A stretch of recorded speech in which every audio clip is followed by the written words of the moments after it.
ਹਾਂਜੀ ਅਧਿਆਪਕ ਸਾਥੀਓ ਅਤੇ ਹੋਰ ਮੁਲਾਜ਼ਮ ਵੀਰੋ ਤੇ ਭੈਣੋ, ਜਿਵੇਂ कि ਤੁਹਾਨੂੰ ਸਕਰੀਨ ਤੇ ਨਜ਼ਰ ਆ ਰਿਹਾ ਇੱਕ मैंने सैलरी स्टेटमेंट ਲੈਤੀ है। काफ़ी ਮੈਨੂੰ फ़ोन आ रहे ਨੇ ਤਾਂ ਈਵਨ ਕਿ ਮੰਨੋ ਵੀ ਉਹਨਾਂ फ़ोनां ਦੇ ਜਵਾਬਾਂ ਦੇ ਵਿੱਚ ਹੀ ਮੈਂ ਵੀਡੀਓ ਤੁਹਾਡੇ ਲਈ ਸਪੈਸ਼ਲੀ ਤਿਆਰ ਕਰ ਰਿਹਾ। ਤਾਂ ਇਹਦੇ ਵਿੱਚ ਦੇਖੋ ਸੈਲਰੀ ਦੇ ਵਿੱਚ ਪਹਿਲਾਂ ਤੋਂ ਉੱਪਰ ਆਈ ਗਿਆ ਇਨਕਮ ਟੈਕਸ ਰਿਟਰਨ ਕਿਹਦੀ ਹੈ, ਉਹਦਾ ਨਾਮ ਲਿਖ ਦੇਣਾ, PAN number, working in office किहदे ऑफिस वर्क करता, किहड़े ईयर वास्ते है, फाइनैशियल ईयर 2021। देखो फाइनैशियल ईयर जो जिहड़े साल की स्टेटमेंट है उन्होंने फाइनैशियल ईयर बोलते हैं। ए वाई का मतलब है असैसमेंट ईयर, असैसमेंट ईयर, ठीक है। तो जो रिटर्न फाइल करते उदों भी आप 2021-22 लिख के ही करा, थोड़ा ध्यान रखियो कन्फ्यूज नहीं होना। पैन नंबर लिखता तो 3 कॉलम ने सैलरी के इस बार, जो मेन अपनी दिक्कत आ रही है, कन्फ्यूजन आ रही है। तो पहला कॉलम ये मैंने जो बनाया गा वो है total salary for the year. Year केड़ा 2020 की फाइनैशियल ईयर की गल करिए 2020 की, उसकी तुहानूं किन्नी टोटल सैलरी मिली है जो तुहाडे खाते दे विच गई है, प्लस जो टैक्स टुक्स कटिया, NPS कटिया, जिन्होंने आपां ग्रॉस सैलरी बोलते। जिमें इत्थे अपनी ग्रॉस सैलरी किन्नी बनी है, जिहदी भी एम्पलॉई की है वो 8,35,992। छोटा कर लेना जी, तुहानूं स्क्रीन पूरी दिख रही है। तो दूजा कॉलम है NPS एरियर फाइनैशियल ईयर 19-20। वो वाला एरियर है 19-20 का मतलब जो एरियर 4% तुहानूं पिछले साल 11 महीनों का तुहाडे खाते विच जमा गया, ये इंपलॉयर शेयर है, तुहानूं नहीं मिलिया, ये तुहाडे NPS के खाते विच गया गा, तुसीं उत्थों चैक कर सकते हो। जे तुसीं DD हो तो अज तो 5-6 महीने पहलां तुसीं ने एक स्टेटमेंटां बना के मंथली भी बनाईयां सी, इंपलॉई वाइज भी बनाईयां सी, वो तुसीं खजाने दे विच सबमिट कराईयां सी। वो एरियर लगभग सारे कर्मचारियों का जमा हो चुके हैं। ये वो एरियर है, इस वाले कर्मचारी जिहदी आपां वीडियो बना रहे हैं उहदा 30,758 रुपये एरियर सी, तो वो खाते विच जमा हो चुके हैं। तो इनू तुसीं ने इनकम दे विच लैना कॉलम B दे विच। कॉलम अगे पिछे हो सकते हैं, कोई हार्ड एंड फास्ट रूल नहीं है। तीजा कॉलम है NPS 14% इंपलॉयर शेयर, NPS 14%। इंपलॉई नहीं है, इंपलॉई क्यों नहीं है, वो कित्थे गया, वो तुहाडे कॉलम A दे विच आ गया, जिहड़ा इंपलॉई का शेयर है। मैं तुहानूं आख्या सी ना ग्रॉस इनकम, जिहदे विच तुहानूं DA भी पै गया, IR भी हो गया, कोई तुहानूं अलाउंस मिलते ने, मोबाइल भत्ता मिलता, सारा कुछ टोटल सैलरी दे विच इनकलूड हो चुके। मोबाइल भत्ता टैक्सेबल है, खास तौर पर जिहड़े एजुकेशन डिपार्टमेंट दे ने, कोई ये उन्हां दा टैक्सेबल नहीं हैगा जिहड़ियां नूं आपां कहदे ड्यूटी दौरान मिलता। जिवें उन्हां दे बिजली बोर्ड दे विच जिवें उन्हां नूं मोबाइल उन्हां दे डिपार्टमेंट वालों प्रोवाइड कराए गए ने, उन्हां नूं टैक्सेबल नहीं हैगा, अदरवाइज टैक्सेबल है। तो जिहड़ा NPS 14% इंपलॉयर शेयर है, जिहदे बारे ज़्यादातर आ रही है दिक्कत, इत्थे आपां किन्ना लैता है 1,17,000 समथिंग है, मान लो मैरिज 1,17,039 रुपये है। ये जिन्ना तुहाडा 10% तुसीं ने कटाया सी, प्लस 4% जो गौरमेंट ने होर वधाता, ये 14% टोटल का टोटल ही तुसीं ने इनकम दे विच जोड़ लेना। ये कन्फ्यूजन आ रही है, कई बंदे 4% जोड़ रहे हैं, कई 14 जोड़ रहे हैं, दोनों ही ठीक ने। पर जे आपां रूल की गल आखीए तो तुसीं ने 14% ही इनकम दे विच जोड़ना, जे रूल की गल आखीए। अदरवाइज तुहानूं क्यों 14 जोड़ना, वो वीडियो तुसीं देखिए, तुहानूं समझ लग जू एंड तक। तो हुण टोटल अपने को जिहड़ी इनकम बन गई वो कितनी बन गई 9,83,799 रुपये। ये जी अगला आप कॉलम लेना वो लेना स्टैंडर्ड डिडक्शन का, जो कि मैक्सीमम 50,000 रुपये है। ये 50,000 रुपये आप विचों उपरों ही माइनस कर देना। उस तो बाद तुसीं ने की माइनस करना है, जे तुसीं किसी किराए के मकान विच रह रहे हो, तुहानूं HRA मिलता है, किराए के मकान विच रहने हो तो तुहानूं HRA मिलता है, तो तुसीं उहदी किराए की रसीद पा के आपदे DDO नूं सैटिस्फाई करा के उहदे विच तुसीं HRA दी रिबेट लै सकदे हो। पर इन्ना ख्याल रखियो ਜਿੰਨਾ ਤੁਹਾਨੂੰ HRA ਮੈਕਸੀਮਮ ਮਿਲਿਆ ਉਸ ਤੋਂ ਵੱਧ ਦੀ ਤੁਸੀਂ ਰਿਬੇਟ ਨਹੀਂ ਲੈ ਸਕਦੇ। ਤਾਂ ਇਸ ਇੰਪਲਾਈ ਨੂੰ ਮੰਨ ਲਓ 31,332 ਰੁਪਏ HRA ਮਿਲਿਆ ਸੀ। ਹਾਊਸ ਰੈਂਟ ਜਿਹੜਾ ਕਿ ਡੀ ਕੈਟਾਗਰੀ ਦੇ ਵਿੱਚ 10% ਹੈ। ਅੱਗੇ ਆਪਾਂ ਚੱਲੀਏ 12.5 15 20 30 ਵੱਖ ਵੱਖਰੀਆਂ ਸਲੈਬਾਂ ਨੇ ਜਿੰਨਾ ਵੀ ਤੁਹਾਨੂੰ ਮਿਲਦਾ ਅੱਗੇ। ਉਸ ਤੋਂ ਬਾਅਦ ਆ ਜਾਂਦਾ ਡਿਵੈਲਪਮੈਂਟ ਟੈਕਸ, ਜਿਹਨੂੰ ਕਿ ਪ੍ਰੋਫੈਸ਼ਨਲ ਟੈਕਸ ਮਤਲਬ ਇਨਕਮ ਟੈਕਸ ਦੀ ਪਰਿਭਾਸ਼ਾ ਦੇ ਵਿੱਚ ਮੰਨਿਆ ਜਾਂਦਾ। ਇਹ 200 ਰੁਪਏ ਪਰ ਮੰਥ ਹੈ। 200 ਗੁਣਾ 12 ਕਿੰਨਾ ਬਣ ਗਿਆ 2400 ਰੁਪਈਆ। ਇਹ ਵੀ ਤੁਸੀਂ ਉੱਪਰੋਂ ਹੀ ਮਾਈਨਸ ਕਰ ਦੇਣਾ। ਤਾਂ ਤੁਹਾਡੇ ਕੋਲ ਜਿਹੜੀ ਨੈੱਟ ਇਨਕਮ ਰਹਿ ਗਈ ਉਹ ਕਿੰਨੀ ਰਹਿ ਗਈ 9,57,000 ਰੁਪਏ। ਇੱਕ ਐਗਜ਼ਾਮਪਲ ਹੈ। ਉਸ ਤੋਂ ਬਾਅਦ ਜੇ ਤੁਹਾਨੂੰ ਕੋਈ ਤੁਸੀਂ ਮੰਨ ਲਓ HBA ਲੈਤਾ ਹੋਇਆ ਹਾਊਸ ਬਿਲਡਿੰਗ ਅਲਾਊਂਸ, ਜਿਹਨੂੰ ਤੁਸੀਂ ਹਾਊਸ ਲੋਨ ਵੀ ਕਹਿ ਦਿੰਦੇ ਹੋ, ਜਿਹਨੂੰ ਆਪਾਂ ਦੇਸੀ ਟਰਮ 'ਚ ਕੀ ਕਹਿੰਦੇ ਹਾਊਸ ਲੋਨ। ਤਾਂ ਉਹਦਾ ਜਿਹੜਾ ਵਿਆਜ ਹੈ ਅੰਗਰੇਜ਼ੀ 'ਚ ਇੰਟਰਸਟ, ਉਹ ਆਪਾਂ ਇੱਥੇ ਜਿੱਥੇ ਮੇਰਾ 0 ਦਿਖਾਇਆ ਹੋਇਆ ਤੁਸੀਂ ਇੱਥੇ ਪਾ ਸਕਦੇ ਹੋ ਜਿੰਨਾ ਵੀ ਤੁਹਾਡਾ ਇੰਟਰਸਟ ਹੈ। ਇਹ ਬੈਂਕ ਦੇ ਵਿੱਚ ਤੁਸੀਂ ਕੈਲਕੂਲੇਸ਼ਨ ਸ਼ੀਟ ਲੈ ਸਕਦੇ ਹੋ, ਤੁਹਾਨੂੰ ਦੱਸ ਦੇਣਗੇ ਕਿੰਨਾ ਤੁਹਾਡਾ ਵਿਆਜ ਹੈ। ਉਹ ਤੁਸੀਂ ਇਸ ਵਾਲੇ ਕਾਲਮ ਦੇ ਵਿੱਚ ਪਾ ਕੇ ਜੇ ਹੋਵੇ ਤਾਂ ਉਹਨੂੰ ਇਹਦੇ ਵਿੱਚੋਂ ਮਾਈਨਸ ਕਰ ਦੇਣਾ। ਮਾਈਨਸ ਕਰਨ ਤੋਂ ਬਾਅਦ ਜੋ ਤੁਹਾਡੀ ਰਕਮ ਉਰੇ ਬਚ ਗਈ ਉਹ ਤੁਹਾਡੀ ਕੀ ਹੈ ਟੈਕਸੇਬਲ ਇਨਕਮ। ਉਹਨੂੰ ਕੀ ਬੋਲਦੇ ਨੇ ਟੈਕਸੇਬਲ ਇਨਕਮ, ਟੈਕਸਯੋਗ ਆਮਦਨ। ਹੁਣ ਤੁਹਾਡੀ ਜਿਹੜੀ ਐਂਡ 'ਤੇ ਆ ਰਹੀ ਹੈ ਗ੍ਰੋਸ ਟੋਟਲ ਇਨਕਮ ਆ ਰਹੀ ਹੈ। ਇਨਕਮ ਫਰੋਮ ਅਦਰ ਸੋਰਸ, ਜੇ ਤੁਹਾਡੀ ਕੋਈ ਕਿਸੇ ਹੋਰ ਸੋਰਸ ਤੋਂ ਇਨਕਮ ਹੈ ਉਹ ਤੁਸੀਂ ਇੱਥੇ ਲਿਖਣੀ ਹੈ ਅਤੇ ਉਹਨੂੰ ਤੁਸੀਂ ਇਹਦੇ ਵਿੱਚ ਜੋੜ ਵੀ ਦੇਣੇ। ਤਾਂ ਤੁਹਾਡੀ ਜਿਹੜੀ ਨੈੱਟ ਟੈਕਸੇਬਲ ਇਨਕਮ ਕੀ ਬਣ ਗਈ, ਜਿੰਨੀ ਤੁਹਾਨੂੰ ਗ੍ਰੋਸ ਮਿਲੀ ਗ੍ਰੋਸ ਪਲੱਸ 4% ਪਲੱਸ 14%। ਇਹ 2019-20 ਦਾ ਇਹ 2021 ਦਾ। ਇਹ ਸਾਰਾ ਜੋੜ ਕੇ ਉਹਦੇ ਵਿੱਚੋਂ ਕਟੌਤੀਆਂ ਘਟਾ ਦੇਣੀਆਂ ਨੇ। ਕਟੌਤੀਆਂ ਕਿਹੜੀਆਂ ਸਟੈਂਡਰਡ ਡਿਡਕਸ਼ਨ, ਪ੍ਰੋਫੈਸ਼ਨਲ ਟੈਕਸ ਜਿਹਨੂੰ ਡਿਵੈਲਪਮੈਂਟ ਟੈਕਸ ਕਹਿੰਦੇ ਨੇ। ਹੋਰ ਕੀ ਘਟਾਉਣਾ ਹਾਊਸ ਰੈਂਟ ਜੇ ਹੋਵੇ, HBA, ਕੇਬਲ ਇੰਟਰਸਟ। ਇਹ ਚੀਜ਼ਾਂ ਤੁਸੀਂ ਨੇ ਵਿੱਚੋਂ ਮਾਈਨਸ ਕਰ ਦੇਣੀਆਂ ਨੇ। ਜੇ ਤੁਹਾਡੀਆਂ ਇਹਨਾਂ 'ਚ ਕੋਈ ਆਹ ਤਾਂ ਸ਼ਬਦ ਹੀ ਹੈਗੇ ਨੇ, ਇਹ ਆਪਸ਼ਨਲ ਨੇ ਆਹ ਵਾਲੇ, ਜੇ ਕਿਸੇ ਦੇ ਹੈਗੇ ਨੇ ਤਾਂ ਉਹ ਨਾਲ ਹੀ ਮਾਈਨਸ ਕਰ ਦੇਣੇ। ਇਨਕਮ ਫਰੋਮ ਅਦਰ ਸੋਰਸ ਤੁਸੀਂ ਨੇ ਵਿੱਚ ਜੋੜਨੀ ਹੈ। ਥੋੜ੍ਹਾ ਧਿਆਨ ਰੱਖਿਓ, ਕਈ ਇੰਪਲੋਈ ਨੂੰ ਤੁਹਾਡੇ ਨੂੰ ਮੈਡੀਕਲ ਰਿਵਰਸਮੈਂਟ ਮਿਲਦੀ ਹੈ, ਜਿਹਨੂੰ ਆਪਾਂ ਕਹਿੰਦੇ ਮੈਡੀਕਲ ਕਲੇਮ। ਉਹਨੂੰ ਤੁਸੀਂ ਅਦਰ ਸੋਰਸ ਦੇ ਵਿੱਚ ਪਾ ਕੇ ਇੱਥੇ ਜੋੜਨਾ। ਕਈ ਕਨਫਿਊਜ਼ਨ 'ਚ ਨੇ, ਇਹ ਸਾਰਾ ਦਾ ਸਾਰਾ ਟੈਕਸੇਬਲ ਹੈ। 2018-19 ਦੇ ਵਿੱਚ ਇੱਕ ਲੈਟਰ ਜਾਰੀ ਹੋਇਆ ਸੀ ਜਿਹਦੇ ਅਕੋਰਡਿੰਗ ਕੋਈ ਵੀ ਤੁਹਾਨੂੰ ਮੈਡੀਕਲ ਕਲੇਮ ਜਿਹੜਾ ਆਪਾਂ ਕਰਦੇ ਹਾਂ, ਕੋਈ ਆਪਾਂ ਬਿਮਾਰ ਆ, ਆਪਣਾ ਡਿਪੈਂਡੈਂਟ ਬਿਮਾਰ ਹੈ, ਆਪਾਂ ਨੇ ਕਲੇਮ ਕੀਤਾ, ਜੋ ਵੀ ਰਾਸ਼ੀ ਤੁਹਾਨੂੰ ਮਿਲੀ ਚਾਹੇ ਉਹ 10,000 ਹੈ, ਚਾਹੇ ਉਹ 20,000, ਚਾਹੇ 30,000, ਉਹ ਸਾਰੀ ਦੀ ਸਾਰੀ ਤੁਸੀਂ ਇਨਕਮ ਫਰੋਮ ਅਦਰ ਸੋਰਸ ਦੇ ਵਿੱਚ ਪਾ ਦੇਣੀ ਹੈ।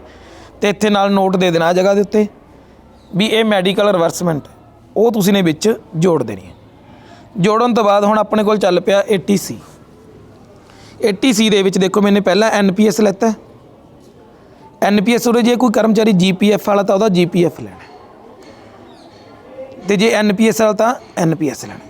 ਜਿਹੜਾ ਤਾਂ GPF ਵਾਲਾ ਉਹਨੂੰ ਤਾਂ ਇੱਥੇ ਕੋਈ ਚੱਕਰ ਹੀ ਨਹੀਂ, ਉਹਦੇ ਤਾਂ ਆਹ ਕਾਲਮ ਅਤੇ ਆਹ ਕਾਲਮ ਹੈ ਹੀ ਨਹੀਂ, ਉਹਦਾ ਤਾਂ ਇੱਕੋ ਹੀ ਕਾਲਮ ਹੈ। ਲੇਕਿਨ ਜੇ NPS ਵਾਲਾ ਗਾ ਤਾਂ NPS ਦੇ ਵਿੱਚ ਤੁਸੀਂ ਇੱਥੇ ਕਟੌਤੀ ਉਹ ਸ਼ੋਅ ਕਰਨੀ ਹੈ ਜੋ ਤੁਹਾਡੀ 1.5 ਲੱਖ ਤੱਕ ਆਵੇ। ਕਿਵੇਂ ਆਵੇ ਮੈਂ ਤੁਹਾਨੂੰ ਅੱਗੇ ਕਲੀਅਰ ਕਰਦਾ। ਮੰਨ ਲਓ ਇਹੀ ਕਰਮਚਾਰੀ ਹੈ, ਇਹਨੇ ਕੀ ਕੀਤਾ PPF ਦੇ ਵਿੱਚ 1.5 ਲੱਖ ਰੁਪਈਆ ਜਮ੍ਹਾਂ ਕਰਾਤਾ। ਜਿਹੜੀ ਆਪਾਂ ਐਗਜ਼ਾਮਪਲ ਲੈ ਰਹੇ ਹਾਂ, ਇਹਨੇ PPF 'ਚ 1.5 ਕਰਾਤਾ। ਜਦੋਂ PPF 'ਚ 1.5 ਹੋ ਗਿਆ, ਦੇਖੋ ਮੈਕਸੀਮਮ 1.5 ਹੀ ਕਰ ਸਕਦੇ ਹਾਂ। ਤਾਂ NPS ਇਹਦਾ ਸੀ 77,712 ਰੁਪਏ। ਤਾਂ ਤੁਸੀਂ ਨੇ ਇਹਦੇ ਵਿੱਚੋਂ 50,000 ਰੁਪਈਆ ਘਟਾ ਕੇ ਬਾਕੀ ਦਾ ਜੋ ਵੀ ਹੈ ਉਹ ਤੁਸੀਂ 80C ਦੇ ਅੰਡਰ ਸ਼ੋਅ ਕਰ ਦੇਣਾ। ਐਕਚੁਅਲ ਦੇ ਵਿੱਚ ਇਹ ਕੀ ਹੁੰਦਾ 80CCD1 ਹੁੰਦਾ, ਜਿਹੜਾ ਇਹ ਇੰਪਲੋਈ ਸ਼ੇਅਰ ਹੈ ਇਹ 80CCD1 ਦੇ ਵਿੱਚ ਜਾਂਦਾ, ਪਰ ਇਹਨੂੰ ਕੋਈ ਲੈਂਦਾ ਨਹੀਂ 80CCD1 ਦੇ ਵਿੱਚ। ਤਾਂ ਇਹਨੂੰ 80C ਦੇ ਇਹ ਧਾਰਾ ਵੀ ਅੱਗੇ 80C 'ਚ ਹੀ ਹੈ, ਤਾਂ ਇਹਨੂੰ ਆਪਾਂ ਇਹਦੇ ਵਿੱਚ ਹੀ ਲਿਖ ਦਿੰਦੇ ਹਾਂ। ਤਾਂ ਮੈंने ਜਿਵੇਂ ਇੱਥੇ ਲਿਖਿਆ NPS 77,712 ਘਟਾਓ 50,000 ਰੁਪਏ, ਇਹ ਤੁਸੀਂ ਇੱਥੇ ਸ਼ੋਅ ਕਰ ਦੇਣਾ। ਕੋਈ ਵੀ ਹਾਊਸ ਲੋਨ ਹੈ, ਹਾਊਸ ਲੋਨ ਇੱਥੇ ਕੀ ਆ ਰਿਹਾ ਜੋ ਤੁਸੀਂ ਨੇ ਮੂਲ ਮੋੜਿਆ, ਜਿਹਨੂੰ ਕੀ ਬੋਲਦੇ ਨੇ ਪ੍ਰੀਮੀਅਮ। 80C 'ਚ ਜਿਹੜਾ ਲੈਣਾ ਆਪਾਂ ਕੀ ਲੈਣਾ, ਕੇਵਲ premium. GIS group insurance scheme, PPF, LIC, tuition fee. Tuition fee 2 ਬੱਚਿਆਂ ਦੀ ਕਲੇਮ ਕਰ ਸਕਦੇ ਹੋ। ਮੈਕਸੀਮਮ ਇਹਦੀ ਕੋਈ ਲਿਮਟ ਨਹੀਂ ਹੈ, ਜਿੰਨੀ ਮਰਜ਼ੀ ਹੋਵੇ, ਜਿੰਨੀ ਮਰਜ਼ੀ। 1.5 ਲੱਖ ਤੋਂ ਵੱਧ ਤਾਂ ਕੋਈ ਫਾਇਦਾ ਵੀ ਨਹੀਂ ਲਿਖਣ ਦਾ। ਜਾਂ ਕੋਈ ਤੁਹਾਡੀ ਜੂਲਿਪ ਪਲਾਨ ਹੈ ਜਾਂ ਕੋਈ ਵੀ 80C ਦੇ ਅੰਡਰ ਜੋ ਵੀ ਆਉਂਦਾ, ਮੈंने 5 ਮੇਨ ਕਾਲਮ ਬਣਾ ਰੱਖੇ ਨੇ। ਤਾਂ ਜਿਹੜਾ 6ਵਾਂ ਕਾਲਮ ਹੈ ਉਹਦੇ ਵਿੱਚ ਐਨੀ ਅਦਰ 'ਚ ਤੁਸੀਂ ਲਿਖ ਸਕਦੇ ਹੋ ਜੋ ਵੀ ਹੈ, ਉਹਨੂੰ ਮੈਂਸ਼ਨ ਕਰ ਦਿਓ ਨਾਲ। ਤਾਂ ਮੈਂਸ਼ਨ ਕੀਤਾ, ਲਗਭਗ ਮੇਰੀ ਇੱਕ ਜਿਹੜੀ ਐਗਜ਼ਾਮਪਲ ਆ ਉਹਦੀ ਸੇਵਿੰਗ 1,78,000 ਰੁਪਏ ਬਣ ਗਈ। ਅਤੇ ਇਹਦੇ ਵਿੱਚੋਂ ਆਪਾਂ ਮੈਕਸੀਮਮ ਕੀ ਕੀਤਾ, 1.5 ਲੱਖ ਦੀ ਸੇਵਿੰਗ ਉਸ ਬੰਦੇ ਨੂੰ ਦੇਤੀ, ਕਿਉਂਕਿ ਮੈਕਸੀਮਮ 1.5 ਲੱਖ ਹੈ। ਹੁਣ ਅੱਗੇ ਦੇਖੋ, ਜਿਹੜੀ NPS ਕਰਮਚਾਰੀਆਂ ਨੂੰ ਦਿੱਕਤ ਆ ਰਹੀ ਹੈ, contribution to NPS up to 50,000। ਕਿਹੜਾ ਸੈਕਸ਼ਨ ਹੈ, ਕਲੀਅਰ ਦੇਖੋ, 80CCD 1B। 80CCD 1B ਦੇ ਤਹਿਤ ਆਪਾਂ ਨੇ ਇਹ ਵਾਲੀ ਛੋਟ ਲੈਣੀ ਹੈ। ਇਹ ਓਵਰ ਐਂਡ ਅਬਵ 1.5 ਲੱਖ ਹੈ। ਇਸ ਵਾਲੇ ਸ਼ਬਦ ਨੂੰ ਧਿਆਨ ਨਾਲ ਸਮਝਿਓ। ਕਈ ਜਗ੍ਹਾ 'ਤੇ ਐਡੀਸ਼ਨਲ ਸ਼ਬਦ ਵੀ ਪਾਇਆ ਹੋਇਆ, ਐਡੀਸ਼ਨਲ ਟੂ 1,50,000 ਰੁਪਏ ਵੀ ਲਿਖਿਆ। ਇਹਦਾ ਮਤਲਬ ਕੀ ਹੈ, ਸਭ ਤੋਂ ਪਹਿਲਾਂ ਤੁਸੀਂ ਨੇ 80C ਦੇ ਵਿੱਚ 1.5 ਪੂਰਾ ਕਰਨਾ ਹੈ, ਜਿਵੇਂ ਵੀ ਹੋਵੇ ਤੁਹਾਡਾ। ਮੰਨ ਲਓ ਕਿਸੇ ਕਰਮਚਾਰੀ ਨੇ PPF 'ਚ 1 ਲੱਖ ਰੁਪਏ ਜਮ੍ਹਾਂ ਕਰਾਇਆ, ਹੋਰ ਉਹਦੀ ਕੋਈ ਸੇਵਿੰਗ ਨਹੀਂ, NPS 77,000 ਕੱਟ ਗਿਆ ਉਹਦਾ, ਠੀਕ ਹੈ। ਤਾਂ ਪਹਿਲਾਂ ਉਹ ਇੱਥੇ 50 ਪੂਰਾ ਕਰੂ NPS ਦਾ, ਇੱਥੇ 1.5 ਬਣ ਗਿਆ। 1.5 ਬਣਨ ਤੋਂ ਬਾਅਦ ਫਿਰ ਉਹਨੇ ਜਿਹੜਾ 27,000 ਰੁਪਈਆ ਵੱਧ ਹੈ ਉਹ ਲੈਣਾ ਗਾ 80CCD 1B ਦੇ ਵਿੱਚ। ਇਸ ਕਰਕੇ ਧਿਆਨ ਰੱਖਿਓ, ਕੋਈ ਬਹਿਸ ਨਾ ਕਰੋ ਵੀਡੀਓ ਨਾਲ, ਉਹ ਆਪਦੀ ਜਗ੍ਹਾ 'ਤੇ ਸਹੀ ਨੇ। ਤੁਸੀਂ ਜਿਹੜੀ ਇੱਥੇ ਮੈਕਸੀਮਮ ਲੈਣਾ ਉਹ 2 ਲੱਖ 2 ਲੱਖ ਹੀ ਕਰ ਸਕਦੇ ਆਪਾਂ ਮੈਕਸੀਮਮ, ਪਰ ਧਿਆਨ ਰੱਖਣਾ ਪਹਿਲਾਂ 80C ਦੇ ਵਿੱਚ 1.5 ਲੱਖ ਪੂਰਾ ਕਰਨਾ ਜ਼ਰੂਰੀ ਹੈ। ਅਤੇ ਜਿਹੜਾ ਉਸ ਤੋਂ ਵੱਧ ਤੁਸੀਂ ਲੈਣਾ ਗਾ ਉਹ 80CCD 1B ਦੇ ਵਿੱਚ ਲੈਣਾ। ਇਸ ਇੰਪਲਾਈ ਨੂੰ ਤਾਂ ਦਿੱਕਤ ਨਹੀਂ, ਕਿਉਂਕਿ ਇਹਦਾ 1.5 ਲੱਖ ਪਹਿਲਾਂ ਹੀ ਪੂਰਾ ਸੀ, ਅਤੇ ਇਹਨੇ 50,000 ਜਿਹੜਾ ਲੈ ਲਿਆ ਓਵਰ ਐਂਡ ਅਬਵ, ਉਹ ਕਿਹੜੇ ਸੈਕਸ਼ਨ 'ਚ ਲੈ ਲਿਆ, 80CCD 1B ਦੇ ਵਿੱਚ। ਤਾਂ ਉਹ 2 ਲੱਖ ਘਟਾਉਣ ਤੋਂ ਬਾਅਦ ਜਿਹੜੀ ਤੁਹਾਨੂੰ ਉੱਪਰ ਆਖੀ ਸੀ, ਜੇ ਤੁਸੀਂ ਨੇ 14% ਜੋੜਿਆ, ਜਿਹੜਾ ਕਿ ਕਾਨੂੰਨਨ ਤੌਰ 'ਤੇ ਜੋੜਨਾ ਬਣਦਾ, ਜੇ ਜੋੜਿਆ ਤਾਂ 10% ਦੀ ਨੀਚੇ ਤੁਸੀਂ ਕੀ ਲੈ ਲੈਣੀ ਹੈ, ਰਿਬੇਟ ਲੈ ਲੈਣੀ। ਜੇ ਤੁਸੀਂ 4 ਜੋੜਿਆ ਫਿਰ ਨੀਚੇ ਰਿਬੇਟ ਨਹੀਂ ਲੈਣੀ, ਲੇਕਿਨ ਜੇ 14 ਜੋੜਿਆ ਤਾਂ ਨੀਚੇ 10% ਦੀ ਕੀ ਲੈਣੀ ਹੈ, ਰਿਬੇਟ ਲੈਣੀ। ਕਿਹੜੇ ਸੈਕਸ਼ਨ 'ਚ, contribution to NPS by employer under section 80CCD 2 ਐਵੇਂ ਲਿਖ ਦਿਓ, ਚਾਹੇ ਦੂਆ ਪਾ ਦਿਓ। ਇਹ ਸੈਕਸ਼ਨ ਦੇ ਤਹਿਤ ਤੁਸੀਂ 10, ਇਹ ਮੈਕਸੀਮਮ 10% ਹੈ। 14 ਮਿਲਿਆ, 10 ਦੀ ਕੀ ਲੈ ਲਈ ਨੀਚੇ ਤੁਸੀਂ ਰਿਬੇਟ ਲੈ ਲਈ। ਇਸ ਕਰਮਚਾਰੀ ਦਾ ਕੀ ਬਣਦਾ ਰਿਬੇਟ ਦੇ ਵਿੱਚ, 77,712 ਰੁਪਏ ਰਿਬੇਟ ਬਣ ਗਈ। ਤਾਂ ਤੁਹਾਡੀ ਟੋਟਲ ਰਿਬੇਟ ਇੱਥੇ ਕਿੰਨੀ ਬਣ ਗਈ, 2,77,712। ਪਰ ਇਹ ਕੇਵਲ ਉਹਨਾਂ ਵਾਸਤੇ ਜਿਨ੍ਹਾਂ ਨੇ 14 ਉੱਪਰ ਜੋੜਿਆ, ਅਦਰਵਾਈਜ਼ ਤੁਸੀਂ ਨੀਚੇ ਰਿਬੇਟ ਨਹੀਂ ਲੈਣੀ। ਇਸ ਤੋਂ ਬਾਅਦ ਜੇ ਤੁਹਾਡਾ ਕੋਈ, ਇਸ ਤੋਂ ਬਾਅਦ ਮੈंने ਕੀ ਲਿਖਿਆ, ਐਨੀ ਅਦਰ ਡਿਡਕਸ਼ਨ, ਇਸ ਤੋਂ ਬਿਨਾਂ ਵੀ ਤੁਸੀਂ ਛੋਟ ਲੈ ਸਕਦੇ ਹੋ। ਬਹੁਤ ਸਾਰੇ ਇੰਪਲੋਈ ਪੁੱਛਦੇ ਨੇ ਵੀ ਅਸੀਂ ਸਰ ਇੱਦਾਂ ਕਿੱਦਾਂ ਛੋਟ ਲੈ ਸਕਦੇ।